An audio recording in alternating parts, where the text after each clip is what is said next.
Kobaran api dengan cepat menghanguskan deretan lapak di kawasan Pasar Laino, Kabupaten Muna, Sulawesi Tenggara. Api diduga kuat berasal dari salah satu kios penjual sepatu yang terletak di bagian ujung blok. Material dagangan yang didominasi kain dan karet membuat api dengan mudah merambat dan cepat membesar. Suasana panik tak terhindarkan, para pedagang berusaha menyelamatkan sisa barang dagangan mereka ke tempat yang lebih aman di pinggir jalan. Sementara itu, warga sekitar turut bahu-membahu memadamkan api dengan peralatan seadanya. Dinas Pemadam Kebakaran Kabupaten Muna mengerahkan 3 unit armada damkar ke lokasi. Petugas berjibaku memadamkan api selama beberapa jam untuk melokalisir agar tidak merembet ke blok lainnya. Belakang. Toko ya, kios-kios ya? Kios. Kios apa dia, Mas? Sama Pak, RP penjualan. Berapa unit ini, Mas? Banyak Pak, ini sekitar 13, 14. Meski tidak ada korban jiwa dalam peristiwa ini, kerugian ekonomi yang dialami para pedagang ditaksir cukup besar berdasarkan pendataan sementara. Sementara penyebab pasti kebakaran masih dalam penyelidikan pihak berwenang. Dari Kabupaten Muna, Sulawesi Tenggara, Andi Eba, iNews melaporkan.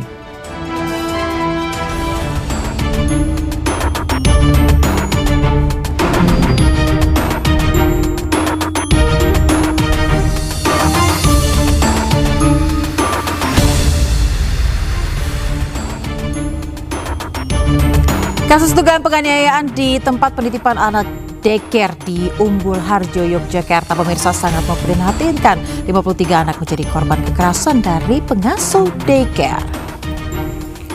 Ya pemirsa, selain kasus tadi, Realita juga akan menghadirkan berita-berita kriminal pilihan lainnya. Bersama saya Aya Nufus, inilah Realita.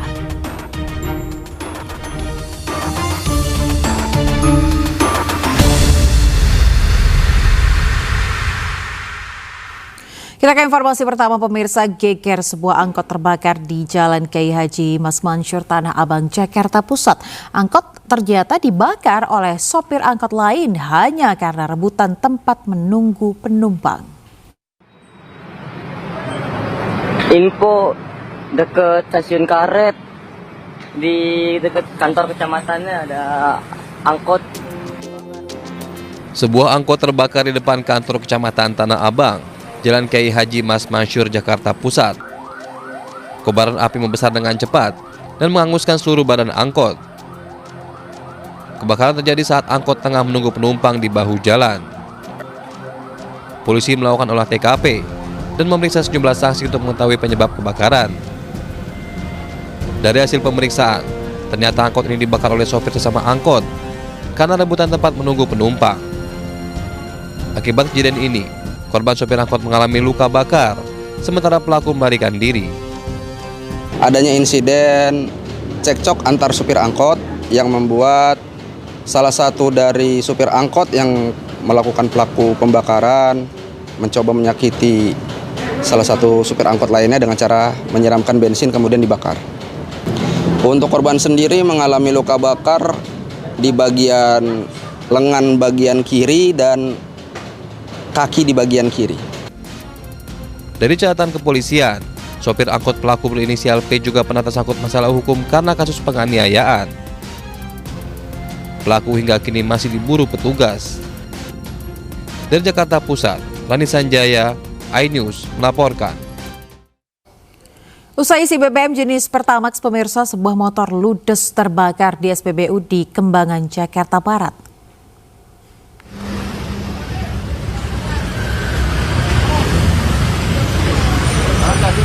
Kobaran api yang membakar motor kian membesar. Menurut saksi, pemilik kendaraan baru saja keluar dari SPBU usai mengisi BBM jenis Pertamax. Namun tiba-tiba terdapat percikan api di area busi dan api cepat membesar. Penyebabnya diduga korsleting listrik pada mesin. Tak ada korban dan api bisa dipadamkan oleh petugas damkar. Dikeluarin motornya malah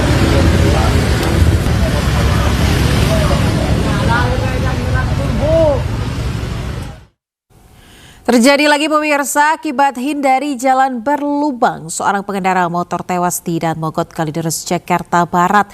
Korban tewas akibat luka parah di bagian kepala.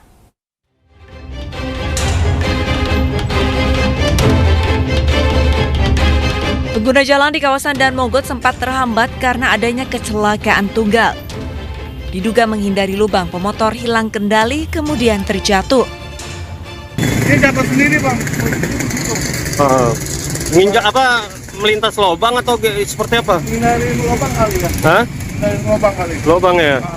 Oh. Ini laki-laki atau perempuan, Bang? Laki-laki. Laki-laki. Udah 50-an lah. 50-an.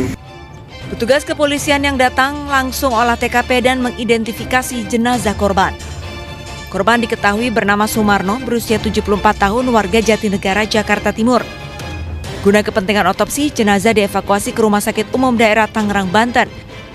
Sementara sepeda motor korban diamankan ke kantor Laka Lantas Polres Jakarta Barat.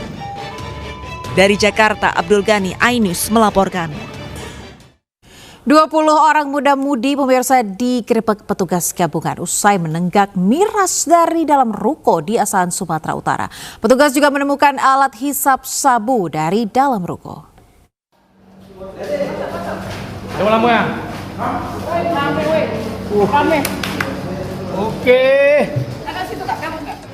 Tim gabungan yang terdiri dari Satpol PP, TNI, Polri melakukan pemeriksaan di lantai 3 ruko di Kompleks Geraha Kisaran, Asahan, Sumatera Utara.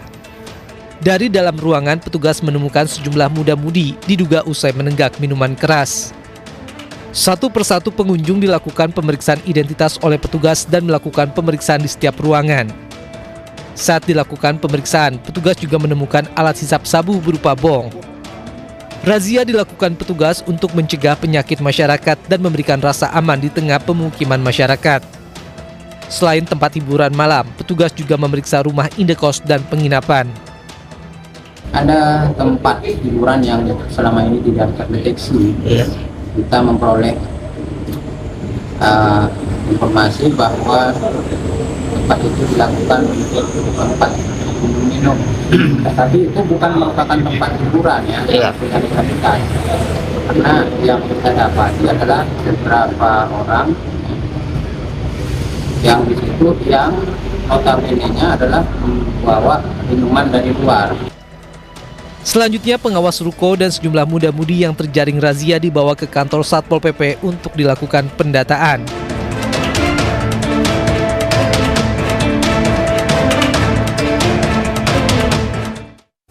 Pemirsa, 4 remaja ditangkap polisi setelah terlibat tawuran di Jalan Brawaja, Kota Makassar, Sulawesi Selatan. Salah satu pelaku tawuran diamuk warga karena geram dengan aksi tawuran yang meresahkan.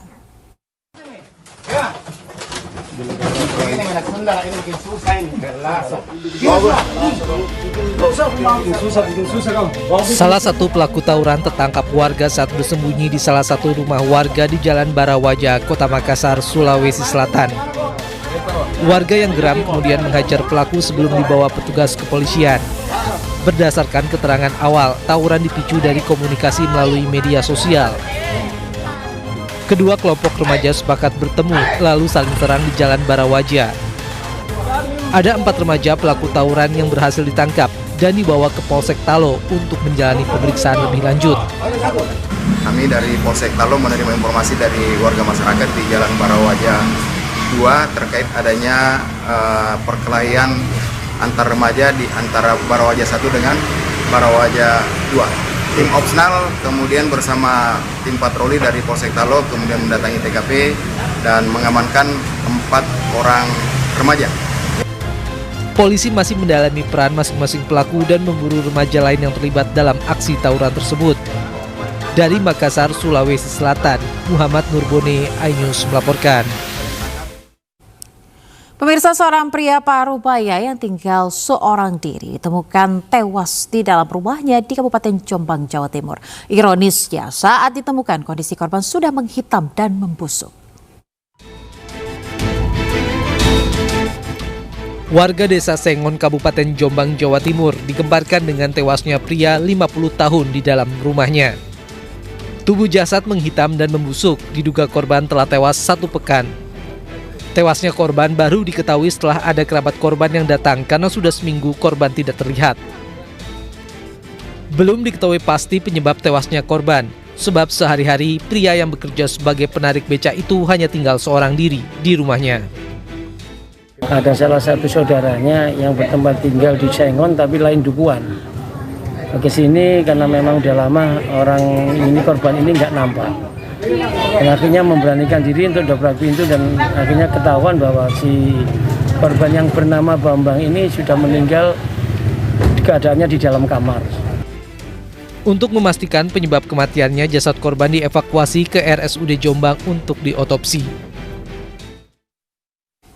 Kasus dugaan penganiayaan di tempat penitipan anak daycare di Umbul Harjo, Yogyakarta, pemirsa, sangat memprihatinkan. 53 anak menjadi korban kekerasan dari pengasuh daycare.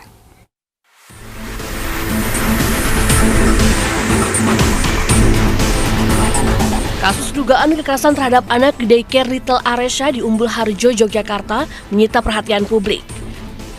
Dari 103 anak yang dititipkan, sebanyak 53 diantaranya menjadi korban kekerasan dari pengasuh daycare. Rata-rata korban usianya masih di bawah 2 tahun. Polisi mengatakan pengungkapan kasus kekerasan terhadap anak tersebut berawal dari informasi masyarakat dan diperkuat dari keterangan sejumlah orang tua yang mengaku anaknya selalu menangis ketakutan saat akan ditinggal ke tempat penitipan anak. Korban itu kalau untuk total semua itu, jadi itu kan ada beda-beda Mas ya. Ada yang umur dari 1 sampai 0 sampai 3 bulan, itu berbeda-beda itu. Tapi kalau jumlah semua kita lihat itu 103. Tapi kalau untuk yang kita lihat ada tindakan kekerasannya itu sekitar 53 orang. By data. Sebelumnya, Satreskrim Polres Yogyakarta menggerebek daycare Little Aresha pada Jumat malam. Polisi menangkap 30 orang termasuk pengasuh hingga petinggi yayasan. Dari Yogyakarta, Gunanto Farhan, iNews melaporkan. Pemirsa, sejumlah orang tua korban mengungkap dugaan kekerasan di daycare Little Aresha, Yogyakarta yang kini disegel polisi. Salah satu orang tua mengaku sempat mendapati anaknya dalam kondisi lebam di bagian tubuhnya. Dikasih baju, saya baru saya ngeliat kenapa nangis karena melihat anak saya pas ini kondisi dia tangannya di portol gini, di bedong, bukan di bedong, diikat. Mungkin belum ada sebulan tapi udah kayak gitu Mas. Kayak gitunya gimana Pak? Ada ini dia kelihatan, fotonya kelihatan dia ini kan kayak nangis kan? Iya, tertekan sih. Kan? Ini seminggu apa 2 minggu setelah dia di sana. Ada baru sebulan berarti di sana Pak? Belum ada sebulan. Begitu tuh. Ya Allah. Bentol-bentol sampai segini. Bentol-bentol ya? Sampai ini ya. Astagfirullahaladzim. Puluhan orang tua anak korban kekerasan di daycare Little Aresha Umbul Harjo, Yogyakarta mendatangi Polres Yogyakarta. Mereka bergantian untuk membuat laporan polisi. Sejumlah orang tua mengaku sempat mendapati anaknya mengalami sejumlah luka lebam di bagian tubuhnya. Salah satunya adalah Khoirunisa. Ia mengungkapkan anaknya yang masih berusia 1,5 tahun diikat oleh pengasuh daycare. Ini sudah terjadi, ya mau gimana lagi, yang jelas itu kita nggak bisa gimana yang jelas kita negara hukum, proses saja. Sementara itu, UPTD PPA Kota Yogyakarta kini membuka layanan konsultasi dan pendampingan bagi anak korban kekerasan daycare yang mengalami gangguan secara psikologis. Dari Yogyakarta, Gunanto Farhan, iNews melaporkan. Polisi menetapkan 13 orang tersangka dalam kasus dugaan kekerasan anak di daycare Little Aresha. Para tersangka, pemirsa, terdiri dari ketua yayasan, kepala sekolah, serta pengasuh. Setelah dilakukan proses penyelidikan, polisi akhirnya menetapkan 13 orang sebagai tersangka dalam kasus dugaan kekerasan terhadap anak di daycare Little Aresha di Yogyakarta. Ke-13 tersangka merupakan ketua yayasan, kepala sekolah, dan juga para pengasuh. Para tersangka langsung ditahan. Polisi juga masih melakukan penyelidikan dan tidak menutup kemungkinan jumlah tersangka bertambah.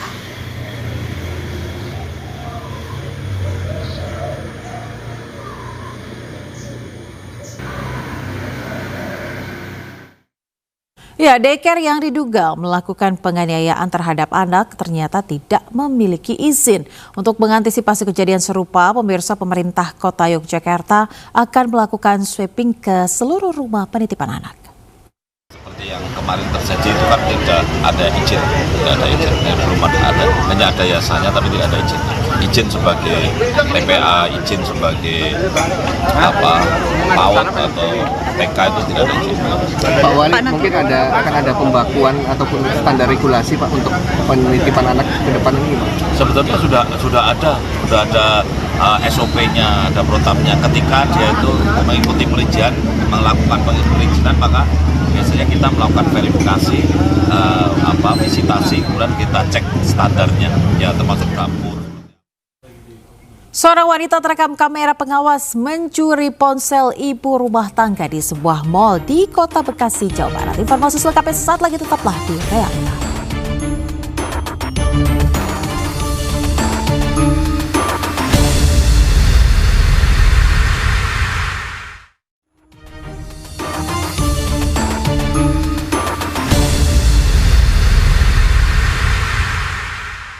Anda kembali di Realita bersama saya Ayah Nufus. Pemirsa, gagal mencuri motor seorang pria di Sukodono, Sidoarjo, Jawa Timur babak belur di amuk massa. Akibat amuk massa, pelaku yang baru di PHK dari kantornya itu kini mendapat perawatan di rumah sakit.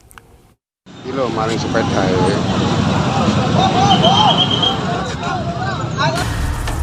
Denny Andrianto, 33 tahun, babak belur di amuk massa setelah gagal mencuri motor di tepi Jalan Raya Dungus, Sukodono, Sidoarjo, Jawa Timur. Pelaku yang baru di PHK perusahaannya itu awalnya akan mencuri sebuah motor yang terparkir di depan sebuah kedai makan. Korban yang melihat pelaku menuntun motornya langsung menangkap pelaku sambil berteriak minta tolong sehingga massa akhirnya menghajar pelaku. Pelaku yang alami luka parah menjalani perawatan medis di Rumah Sakit Asakina Sukodono di bawah pengawasan polisi. Dalam melancarkan aksinya, pelaku beraksi seorang diri dengan sasaran motor yang ditinggal pemilik tanpa kunci stang. Bahwa pelaku memundurkan sepeda dan akan mendorong. Setelah itu korban sadar bahwa pelaku akan mengambil sepeda motornya. Setelah itu korban mendatangi pelaku dan menangkap pelaku dan berteriak.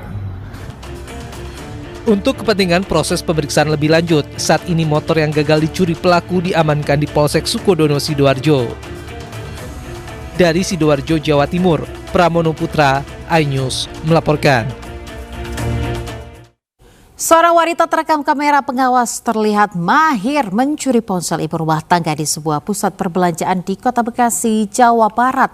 Diduga pemirsa pelaku merupakan kawanan pencuri profesional di dalam pusat perbelanjaan.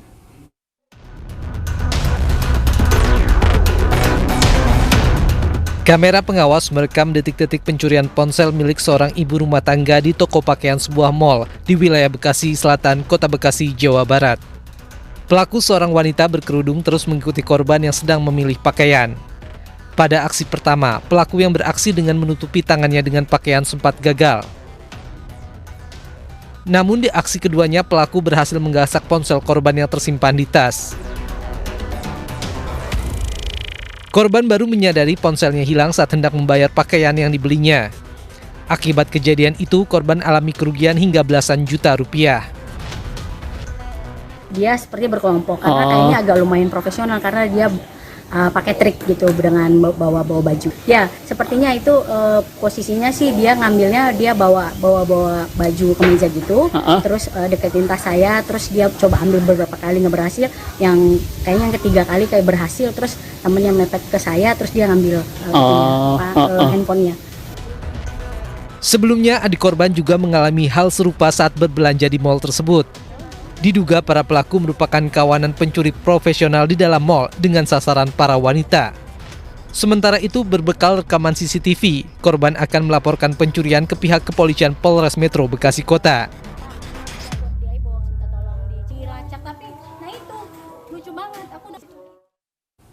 Aksi pencurian kabel trafo milik PLN yang kerap membuat padamnya aliran listrik di Kota Solok, Sumatera Barat akhirnya terungkap. Tim Black Spider Polres Solo Kota meringkus 2 dari 6 anggota sindikat spesialis kabel tembaga.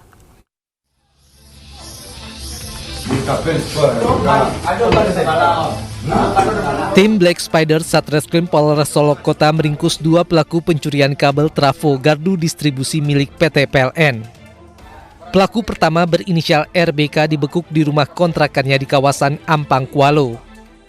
Dari pengembangan, petugas kemudian meringkus rekannya di lokasi berbeda.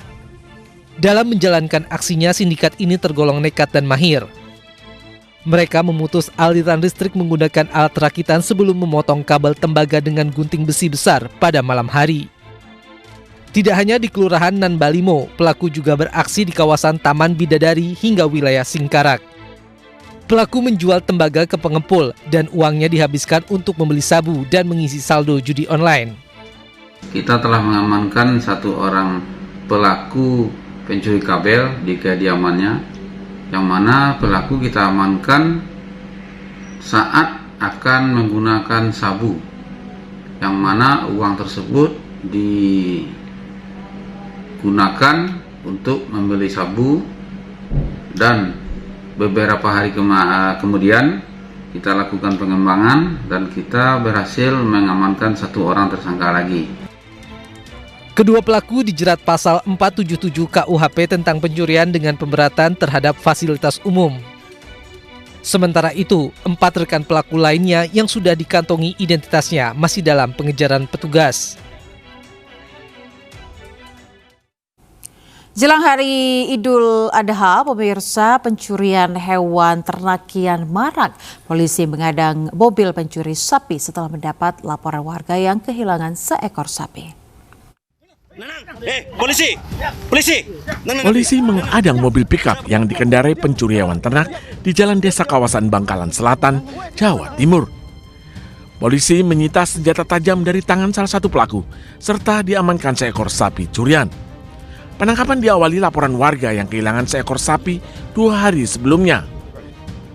Kami mengetahui ada mobil L300 dengan mengangkut sapi. Selanjutnya, anggota Satreskrim Polres Bangkalan menghentikan mobil tersebut dan mengamankan 2 tersangka atas nama inisial BS dan atas nama inisial JH tersebut. Dan ternyata sapi yang dimuat di mobil L300 tersebut adalah hasil pencurian TKP Koanyar. Jelang Hari Raya Idul Adha, pencurian hewan ternak kian marak. Warga diimbau agar lebih berhati-hati. Kedua tersangka terancam lebih dari 5 tahun penjara. Dari Bangkalan, Jawa Timur, Taufik Sahrawi, iNews melaporkan. Sementara itu, 4 pelaku pencurian 2 ekor kerbau milik perusahaan di Berau, Kalimantan Timur berhasil ditangkap. Akibat ulah ke-4 pelaku, pemirsa, perusahaan mengalami kerugian 80 juta rupiah. Satu persatu para pelaku pencuri hewan kerbau milik salah satu perusahaan yang ada di Berau, Kalimantan Timur diringkus unit Jatanras Polres Berau bersama unit Reskrim Polsek Gunung Tabur. Keempat pelaku memiliki peran berbeda saat beraksi. 3 pelaku bertugas sebagai eksekutor yang menggiring kerbau dari kebun sawit ke dalam truk saat malam hari, sementara 1 pelaku lainnya bertugas sebagai penada. Pelaku penada mengaku membeli 2 ekor kerbau dari ketiga pelaku sebesar 33 juta rupiah. Sementara kerbau rencananya akan dijual kembali dengan harga 47 juta rupiah. Adapun barang bukti yang kami amankan 2 ekor kerbau yang dilaporkan oleh pihak perusahaan, dalam hal ini PT SSG, dan 1 unit dump truck merek Mitsubishi Hino warna hijau yang digunakan pada saat pelaku melakukan aksinya. Adapun motif itu adalah motif ekonomi yang dilakukan oleh para pelaku beserta penada. Akibat ulah ke-4 pelaku, perusahaan mengalami kerugian hingga 80 juta rupiah dari 2 ekor kerbau yang dicuri. Akibat perbuatannya, para pelaku terancam hukuman minimal 7 tahun penjara. Kasus pencurian alat musik tradisional kembali terjadi, pemirsa. Universitas Negeri Semarang kehilangan 13 bilah demung gamelan yang tersimpan di lingkungan kampus.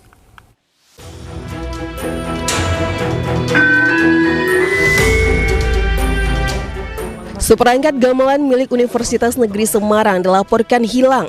Pihak kampus menyadari kejadian tersebut saat hendak menggunakan gamelan untuk kegiatan mahasiswa Jumat siang Minggu lalu.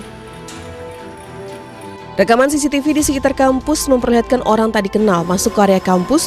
Ciri pelaku disebut mirip dengan pencuri alat gamelan yang beraksi di Universitas Gadjah Mada beberapa waktu lalu. Kita sudah berkoordinasi dengan pengamanan internal kampus, juga berkoordinasi dengan tim dari Polsek Gunung Pati, begitu.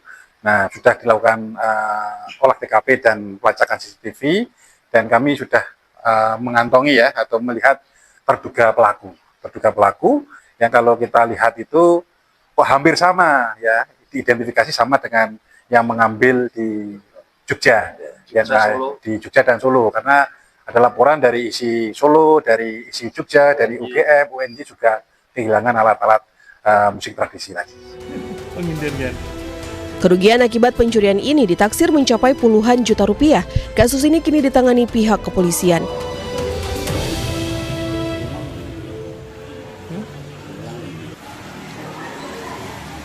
Pemirsa, peralatan gamelan milik Fakultas Ilmu Budaya Universitas Gadjah Mada Yogyakarta juga raib dicuri orang.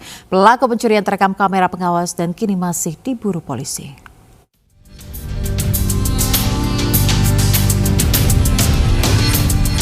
Pencurian alat musik tradisional gamelan kembali terjadi di Yogyakarta. 7 bilah slendro milik Fakultas Ilmu Budaya Universitas Gadjah Mada raib diambil pencuri. Pengelola laboratorium gamelan menyebut aksi pencurian terjadi pada siang hari atau saat jam perkuliahan berlangsung. Terekam CCTV seseorang yang tak dikenal tampak mondar-mandir di depan laboratorium gamelan. Sambil membawa tas ransel, pria berbaju kuning dan mengenakan masker ini terlihat 2 kali memasuki laboratorium gamelan sebelum pergi meninggalkan kampus. Penelusuran tim IT kami, ternyata pelaku ini tidak langsung melaksanakan aksinya, tapi mulai pukul 12. Jadi dia sudah terekam, pukul 12 itu sudah naik ke sini. Ada mahasiswa saya yang menjadi saksi, dia mengetahui ada orang tidak dikenal masuk ke dalam sini dengan dalih ingin numpang cas HP. Lah anehnya, ketika dia mengecas HP itu, dia nggak betah lalu keluar. Hanya 3 menit ngecas HP terus keluar. Nah, ternyata itu jam 3 ada orang tidak dikenal, orang yang sama ketemu mahasiswa saya yang lain lagi dengan. Akibat pencurian ini pihak UGM mengalami kerugian sekitar 10 juta rupiah. Kita menerima aduan ya dari saudara Wakijan ya, terkait dengan peristiwa pencurian ya, terhadap 7 buah bilah slendro berupa gamelan yang ada di Fakultas Ilmu Budaya Kampus UGM. Ya. Kemudian estimasi untuk kerugiannya sekitar 10 juta rupiah. Untuk perkembangan penanganan penyelidikan kita masih mendalami ya rekan-rekan media semuanya terkait dengan rekaman CCTV, kemudian identifikasi wajah yang disinyalir sebagai pelaku. Bermodalkan bukti rekaman kamera pengawas, polisi kini masih terus memburu pelaku. Dari Sleman, Yogyakarta, Heru Trijoko, iNews melaporkan. 4 pencuri spesialis ganjal ATM di Cipayung, Jakarta Timur ditangkap polisi. Pelaku menguras habis uang korban hingga ratusan juta rupiah.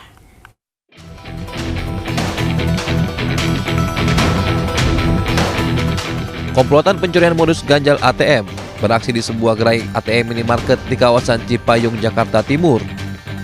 Para pelaku menguras habis uang korban, lebih dari 270 juta rupiah.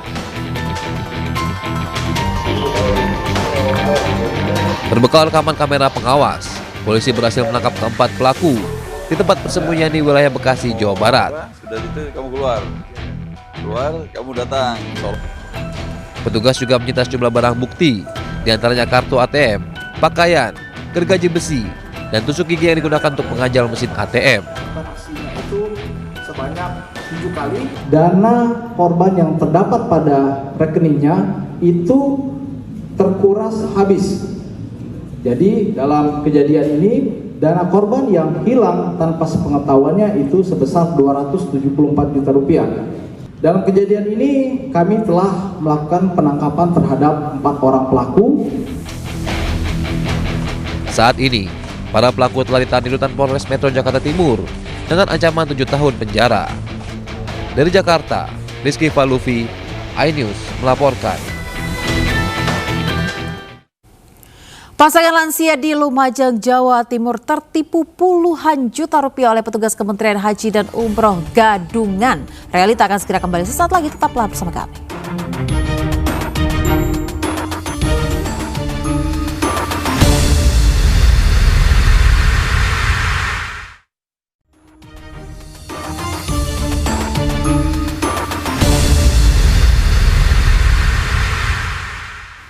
Terima kasih Anda masih di Realita bersama saya Aya Nufus. Pemirsa, petugas Satpol PP menangkap 5 pedagang ikan sapu-sapu. Mereka kedapatan tengah mengolah daging ikan sapu-sapu untuk dijual dan dijadikan makanan seperti somai dan otak-otak.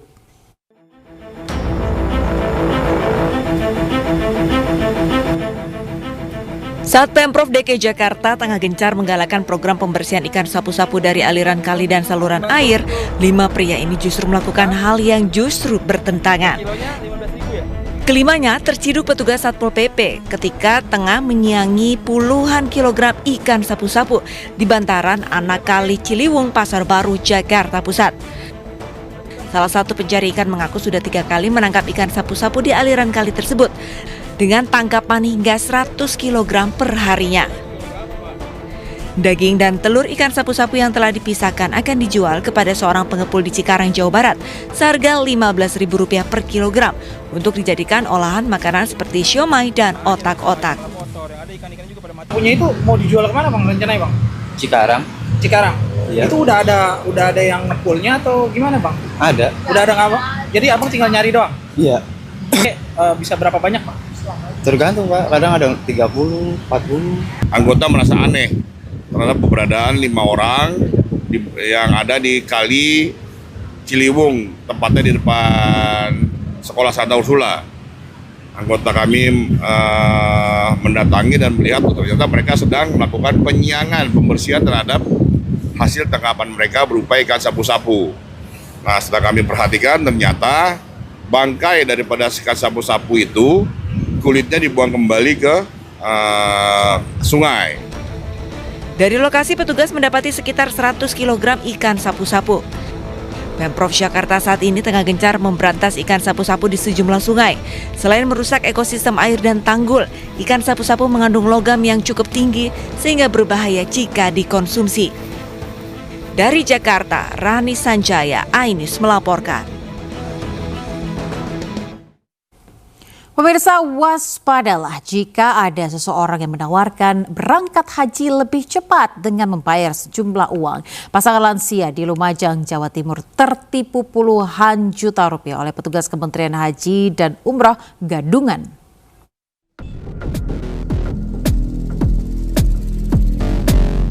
Pasangan lansia asal Lumajang, Jawa Timur ini tertipu puluhan juta rupiah. Awalnya, ia didatangi seseorang yang mengaku sebagai petugas Kementerian Haji dan Umroh dengan memberi iming-iming berangkat haji lebih awal. Sebelumnya, Suminten dan Suari dijadwalkan berangkat pada tahun 2038. Namun, petugas Kemenhaj Gadungan menjanjikan korban berangkat tahun 2027, asalkan membayar 81 juta rupiah. Singkat cerita, korban yang sudah membayar uang tersebut curiga setelah diselidiki ternyata korban kena tipu.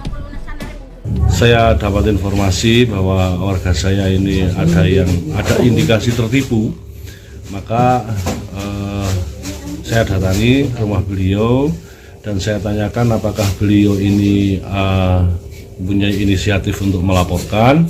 Ternyata beliau itu punya inisiatif untuk melaporkan asalkan ada yang mendampingi, karena beliau ini orang desa, orang yang tidak pernah keluar kemana-mana, orang yang lugu, orang yang awam, jadi semuanya itu serba takut. Sementara itu, Kementerian Haji dan Umroh mengingatkan Proses keberangkatan calon jemaah haji memiliki sistem antrian resmi sesuai nomor porsi haji, sehingga janji percepatan keberangkatan di luar prosedur patut dicurigai sebagai modus penipuan. Dari Lumajang, Jawa Timur, Yayan Nugroho, iNews melaporkan. Mengaku anggota TNI berpangkat kapten, seorang pria menipu pedagang telur ayam di Sumedang, Jawa Barat yang merugi hingga jutaan rupiah. Tidak hanya di Sumedang, pemirsa, pria berbaju dinas TNI itu juga menipu di Lembang dan Bandung. Inilah rekaman kamera pengawas saat seorang pria berbaju dinas TNI mendatangi toko penjual telur di wilayah Kecamatan Pamulihan, Sumedang. Pelaku diketahui menipu dengan memesan 270 kg telur yang langsung dibawa menggunakan mobil. Pelaku mengaku telur tersebut akan dibawa ke Koperasi Merah Putih, namun saat penagihan ternyata fiktif. Akibat penipuan ini, korban rugi 7 juta rupiah. Kodim 0610 Sumedang memastikan pelaku merupakan anggota TNI Gadungan dan mengimbau masyarakat agar lebih waspada. Sudah kejadian di wilayah Sumedang, agar mewaspadai ataupun melihat perilaku ataupun gerak-gerik dari si pelaku ini. Apabila ditemukan orang yang menggunakan TNI yang tidak sesuai, ini dapat melaporkan kepada pihak Koramil ataupun kepada Polsek. Pelaku ternyata juga beraksi dengan modus yang sama di daerah lain seperti Lembang dan Bandung. Kedapatan mengamen, 2 warga negara asing asal Kolombia diamankan petugas kantor imigrasi kelas 2 Kabupaten Kulon Progo, Yogyakarta. Keduanya juga dideportasi akibat aksi yang dilakukan. 2 warga negara asing masing-masing berinisial GM, usia 30 tahun, laki-laki, dan LV, usia 26 tahun, perempuan yang merupakan pasangan kekasih, ditangkap petugas kantor imigrasi kelas 2 TPI Kulon Progo, Yogyakarta. Keduanya tertangkap basah tim intelijen dan penindakan kantor imigrasi kelas 2 TPI Kulon Progo saat sedang melakukan aksi akrobatik di Simpang Druwo, Sewon, Kabupaten Bantul. Aksi ini dilakukan untuk menghimpun dana dari masyarakat dengan mengamen di lokasi tersebut. Saat diperiksa, diketahui keduanya hanya memiliki visa on arrival atau visa untuk berlibur, namun memanfaatkannya untuk mengumpulkan uang. Menurut keterangan tersangka, mereka mengaku kehabisan uang untuk membayar sewa guest house dan makan sehari-hari, sehingga terpaksa melakukan aksi mengamen untuk mendulang uang. Itu ya, ada orang asing yang wajahnya asing melakukan akrobat, dan ternyata setelah ditelusuri mereka adalah warga negara asing dan itu tidak diperbolehkan. Mereka melanggar izin tinggalnya karena setelah dilihat paspornya mereka menggunakan visa on arrival yang tujuannya adalah untuk turis. Donasinya totalnya 50 sampai 70 ribu per hari dan mereka kumpulkan untuk melakukan pembayaran sewa guest house dan makan.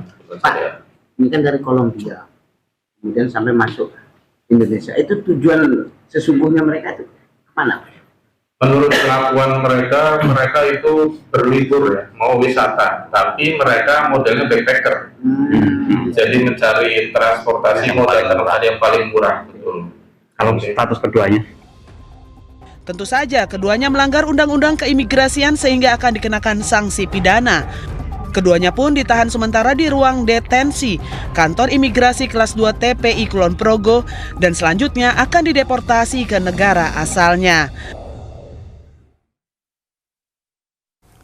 Pemerintah mengusulkan aturan denda bagi warga yang kehilangan EKTP lewat revisi Undang-Undang Administrasi Kependudukan.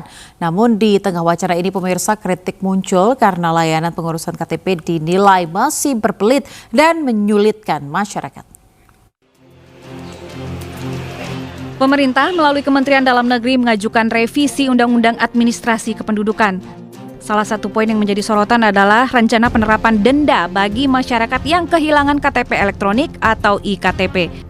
Langkah ini disebut sebagai upaya meningkatkan kedisiplinan dalam menjaga dokumen kependudukan sekaligus menertibkan administrasi negara. Perlu dipikirkan agar warga bisa lebih bertanggung jawab dengan mewajibkan untuk membayar, dikenakan segenap biaya, denda lah kira-kira begitu ya. Karena setiap hari ada berapa Pak Teguh ya?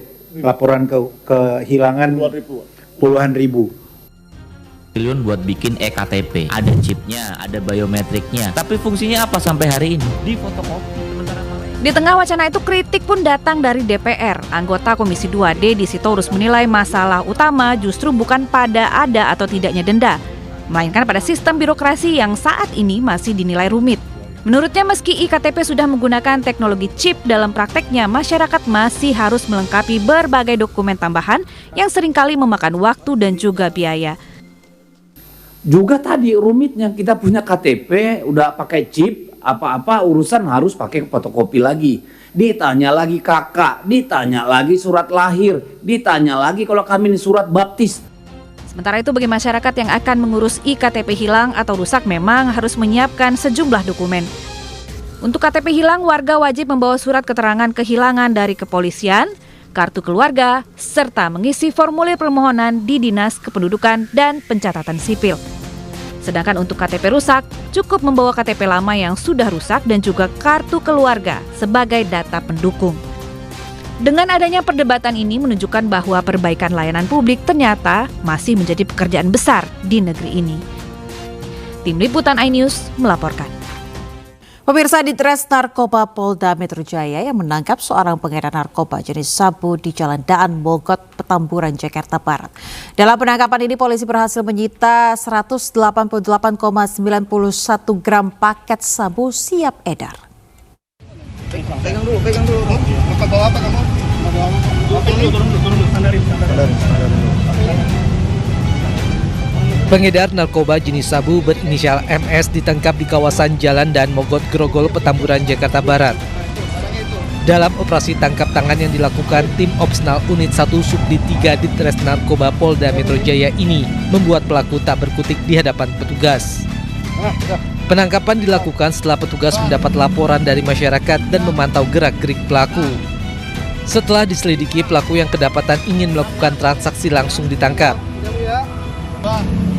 Dalam penangkapan, polisi menyita 188,91 gram paket sabu siap edar. Kami mengamankan barang bukti narkotika jenis sabu dengan total dari TKP 1 dan TKP 2 seberat 188,91 gram, dan sementara untuk terduga masih kami kembangkan dari 2 TKP. Selanjutnya, pelaku bersama barang bukti dibawa ke Polda Metro Jaya untuk penyelidikan lebih lanjut. Dari Jakarta, Helmi Sajangbati, iNews melaporkan. Sindikat penyelundupan kendaraan ke Timor Leste akhirnya terbongkar. Sejak awal tahun 2025, pemirsa, ribuan unit kendaraan bermotor berhasil diselundupkan pelaku. Sementara 52 unit kendaraan berhasil disita Direktorat Reserse Kriminal Khusus Polda Jawa Tengah. 1.727 unit kendaraan diketahui telah dikirim ke Timor Leste melalui jalur ekspor dengan menggunakan dokumen fiktif. Aktivitas ini sudah berlangsung sejak awal tahun 2025. Kasus ini terungkap setelah petugas menerima informasi adanya pengiriman kontainer berisi kendaraan tanpa dokumen kepemilikan sah atau hanya dilengkapi STNK. Modus operandi yang digunakan yaitu mengumpulkan kendaraan roda 2, roda 4 hingga truk dari berbagai sumber tanpa dokumen lengkap, kemudian dilengkapi dokumen ekspor fiktif dan dikirim melalui kontainer ke Timor Leste melalui pelabuhan Tanjung Priuk. Hasil informasi dari masyarakat yang diberikan kepada kami, kemudian beberapa personil melakukan penyelidikan dan kita amankan di perjalanan menuju Tanjung Priok, masih di wilayah Jawa Tengah. Kita amankan 2 unit kontainer. Setelah kita lakukan pemeriksaan, terbukti ada pengangkutan beberapa kendaraan roda 4 dan roda 2. Dan semuanya tanpa dilengkapi dokumen yang resmi. Dan setelah kita lakukan pengecekan, pemeriksaan beberapa saksi dan pelaku, terbukti kendaraan ini adalah kendaraan yang memang tanpa dokumen dan akan diselundupkan ke wilayah Timor Leste. Jadi beberapa kendaraan sudah kita amankan, termasuk kita melakukan pengecekan lagi di TKP. Dari pengungkapan ini, petugas sita barang bukti berupa 46 sepeda motor, 4 mobil, 2 truk, 2 kontainer, 64 bundel dokumen ekspor, serta 3 unit telepon genggam. Penyidik tetapkan 2 tersangka. AT berperan sebagai pemodal sekaligus penghubung dengan pembeli di Timor Leste serta menyediakan kendaraan dari berbagai sumber tanpa dokumen sah. Sementara tersangka SS berperan sebagai perantara yang mencarikan jasa ekspedisi untuk pengiriman ke luar negeri. Para tersangka terancam pidana penjara paling lama 6 tahun atau denda maksimal 500 juta rupiah.